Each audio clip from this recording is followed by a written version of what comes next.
আজকের এই ব্যর্থতা ভরা পৃথিবীতে আমরা এত ব্যস্ত হয়ে গেছি যে আমরা নিজেদেরকেই ভুলে গিয়েছি। আমাদের মধ্যে এত বেশি চিন্তা আছে যে আমরা কখনো শান্ত বসে থাকতে পারি না। আর যখন আমরা অল্প একটু সময় পাই তখন আমরা নানা বিষয়ে চিন্তা করতে থাকি। আর তখন আমরা এটা ভুলে যাই যে আমাদের এখন তো একটু শান্তভাবে বসে থাকা উচিত ছিল। অর্থাৎ আমাদের ব্রেনে এত বেশি চিন্তা চলতে থাকে যে আমরা একটু শান্তিতে সময় কাটাতে পারি না।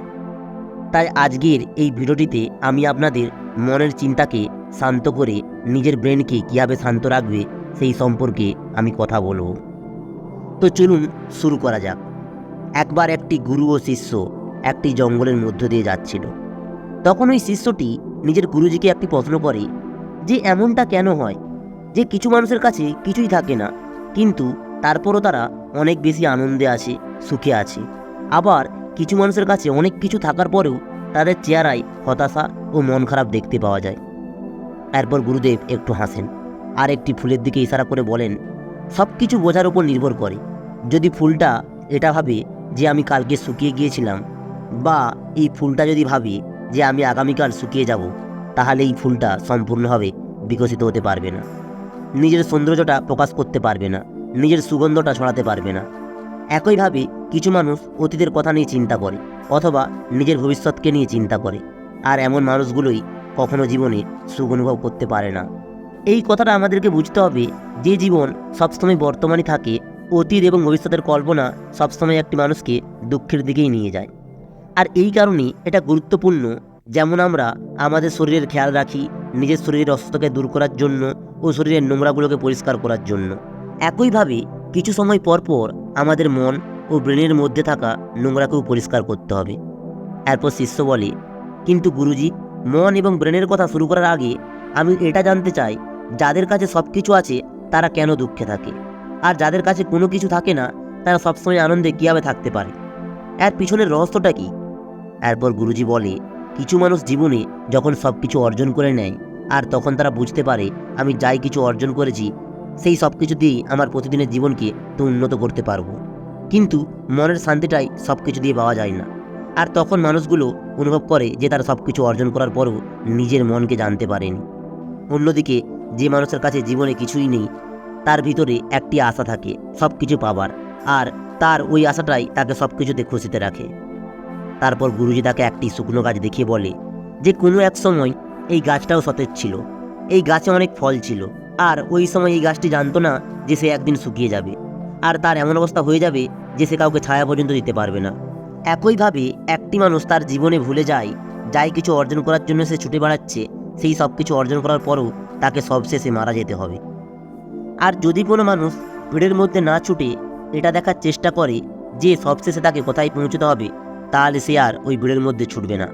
সে এটা বুঝতে পারবে যাই কিছু আমি একদিন অর্জন করব সেটা আমাকে ছেড়ে এখান থেকে একদিন চলে যেতে হবে।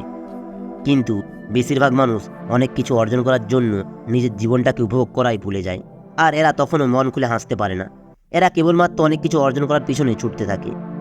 এরপর গুরুজি তাকে বলে, কিন্তু এই সন্ন্যাসী তারা ছোঁয়াছুটি বন্ধ করে দেয়, কারণ তারা এটা বুঝে যায় যে জীবনের শেষ গন্তব্যটা কী।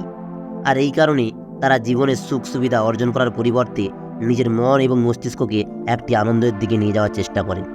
এরপর শিষ্যটি জিজ্ঞেস করে যে গুরুজি, একটি মানুষ কি তার পরিবারের মধ্য থেকে ওই আনন্দটা অনুভব করতে পারবে না? তখন গুরুজি বলেন, হ্যাঁ, অবশ্যই পারবে। একটি সত্যিকারের সন্ন্যাসী তার জীবনে কিছু প্রশ্ন খোঁজার চেষ্টা করে, আর সে ওই প্রশ্নের উত্তরগুলি পাওয়ার পরে সেটা মানুষদেরকে বলে, যাতে মানুষ পরিবারের মধ্য থেকেও ওই আনন্দটাকে উপভোগ করতে পারে। তারপর গুরুজি বলে, আমি আমার জীবনে সেই উত্তরটা খুঁজে পেয়েছি। সেটা হলো কিছু সময় পর পর প্রতিটা মানুষকে তাদের মন ও প্রেমকে পরিষ্কার করা দরকার। কারণ একটি মানুষ তার শরীরের উপর মনোযোগ দেয়, কিন্তু নিজের মন ও ব্রেনের উপর কখনো মনোযোগ দেয় না। প্রতিটা মানুষের জীবনেই এমন কিছু ঘটনা ঘটে যা তাদের মন এবং মস্তিষ্কের উপরে খুবই খারাপ প্রভাব ফেলে, আর এরা সারা জীবন এই ঘটনাগুলোকে ভুলতে পারে না। আর ভবিষ্যতেই যখনই এরা কোনো কাজ করে তখন এই ঘটনাগুলো তাদেরকে প্রভাবিত করে। উদাহরণ হিসেবে, যদি কোনো এক চোখের মানুষ আপনাকে ধোঁকা দেয়, তাহলে আপনি সারা জীবন এক চোখের মানুষদের ধোঁকাবাজ মনে করবেন। তার উপরে আপনি সম্পূর্ণভাবে কখনোই বিশ্বাস করতে পারবেন না। কিন্তু এখানে আপনাকে বুঝতে হবে যে আপনাকে ধোঁকা দিচ্ছে, এই ধোঁকাটা তার এক চোখের কারণে দেয়নি, বরং সে তার স্বভাবের কারণেই ধোঁকা দিয়েছে। কিন্তু আপনি ধোঁকা পাওয়ার পরে আপনার মনে একটি চেহারা বসিয়ে নিয়েছেন। তারপর যখনই আপনি ওই চেহারার সঙ্গে কোনো মানুষের মিল পান, তখন তাকে আপনার ধোঁকাবাজি মনে হয়। এদিকে এই শিষ্যটি ওনার গুরুদেবের কথাতে এতটা হারিয়ে যায় যে জঙ্গলের রাস্তা দিয়ে হাঁটতে গিয়ে রাস্তাতে পড়ে থাকা কাঁটা দেখতে পায় না। আর হঠাৎ করে ওই শিষ্যের পায়ে কাঁটা ফুটে যায়। গুরুজি শিষ্যের পা দেখে কাঁটা বের করে বলে, এই কাঁটাটা তোমার পায়ে ফুটেছে কেন? এর জন্য তুমি কাকে দায়ী করবে? তুমি আমাকে দায়ী করতে পারো, কারণ আমি তোমাকে এই সমস্ত কথাগুলো বলেছিলাম। অথবা তুমি নিজেকেও দায়ী করতে পারো যে তুমি আমার কথাতে এত বেশি হারিয়ে গিয়েছিলে যে তুমি তোমার রাস্তাতে মনোযোগ দাওনি। অথবা তুমি এই গাছগুলোকেও দায়ী করতে পারো, যেই গাছগুলির কারণে এই রাস্তাতে কাঁটা পড়েছে। তখন শিষ্যটি উত্তরে বলেন যে গুরুজি, এখানে আমি নিজেকেই দায়ী মনে করি, কারণ আপনি তো আপনার কাজ করেছিলেন আর গাছ তার নিজের কাজ করেছে, কিন্তু আমি আমার কাজটা ভালোভাবে করিনি। যদি আমি হাঁটার সময় দেখে রাখতাম তাহলে কাঁটাটা কখনোই আমার পায়ে ফুটতো না। এরপর গুরুজি বলে, যখন তুমি কোনো মানুষকে সেই কথাগুলো বলতে পারবে যেই কথাগুলো তুমি তার সম্পর্কে চিন্তা করো, তখন তোমার বিশ্বাসটা নিজের উপর অনেক বেড়ে যাবে। তোমার মনের মধ্যে থাকা সমস্ত চিন্তা দূর হয়ে যাবে। এর ফলে তুমি সবসময় সত্যি কথা বলতে পারবে। কারণ বেশিরভাগ সময় আমরা সামনের মানুষকে প্রভাবিত করার জন্য সেই সমস্ত কথাগুলো বলি যা সামনের মানুষটা ভালো লাগবে। সেই কথাগুলো আমরা বলতে পারি না যেই কথাগুলো সত্যি আমাদের তার সম্পর্কে চিন্তা করি। আর এটাই আমাদের সবথেকে বড় ভুল, যার জন্য আমাদের এই অস্তিত্বটা মিথ্যা হয়ে যায়। আজকের পরে তোমার সঙ্গে যেই ঘটনাই ঘটবে, তোমার জীবনে অন্ততপক্ষে একটি মানুষ এমন থাকতেই হবে যার সামনে তুমি তোমার সমস্ত নিজের মনের কথা বলতে পারবে। এটা ভালো কথা হোক কিংবা খারাপ কথা, তোমাকে তোমার মনের সমস্ত কথা বলে দিতে হবে, যাতে তোমার মনের মধ্যে যে সমস্ত চিন্তাগুলো আসবে সেটা সম্পূর্ণরূপে খালি হতে পারে।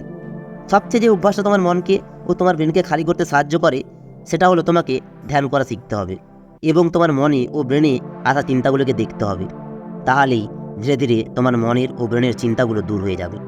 এদিকে গুরু এবং শিষ্য তাদের কথা বলতে বলতে গন্তব্যে পৌঁছে যায়, আর শিষ্যটি নিজের গুরুদেবকে ধন্যবাদ দেন। তো বন্ধুরা, আশা করি আপনারা এই ভিডিওটি খুবই ভালোভাবে বুঝতে পেরেছেন ও অনেক কিছু শিখতে পেরেছেন। যদি আপনাদের এই কাহিনীটি ভালো লেগে থাকে, তাহলে আপনার বন্ধুদের সাথে শেয়ার, সাবস্ক্রাইব ও লাইকের মাধ্যমে চ্যানেলটিকে আগে বাড়িয়ে রাখবেন। ধন্যবাদ।